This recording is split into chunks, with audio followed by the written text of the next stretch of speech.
Pray. But don't pray haphazardly. Don't pray casually and without intentionality. Pray in alignment with the truth of God. This takes attention. This takes forethought. This takes intentionality to make sure you know what the promises of God are, so that you can line yourself up in prayer with what it is that God has already said. Someone asked, why do we pray when God has already promised it? Why do we waste our breath in prayer when, if God has already promised it, if he's declared it, if he's going to do it, then why pray? The reason why is because prayer is the key that begins to unlock the resources of heaven so that they are unleashed onto the landscape of our earth of reality. Prayer doesn't manipulate God.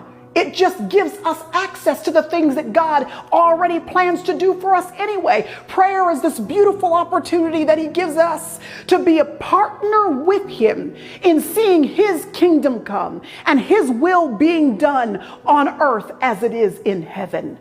Our God has given us the key to work with him, to be in conjunction with him as his purposes are unleashed on planet Earth. Why wouldn't we use a key like that?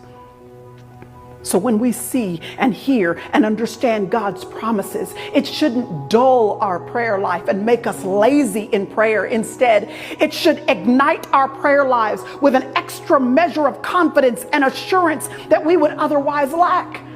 Now that we know God's promises, instead of floundering in our prayer lives, now we've got some concrete truths to rest what we're saying on.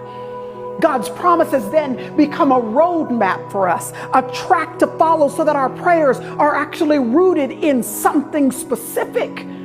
God's promises become an arrow that point us in the right direction, and in and of themselves, those prayers actually then become the destination too.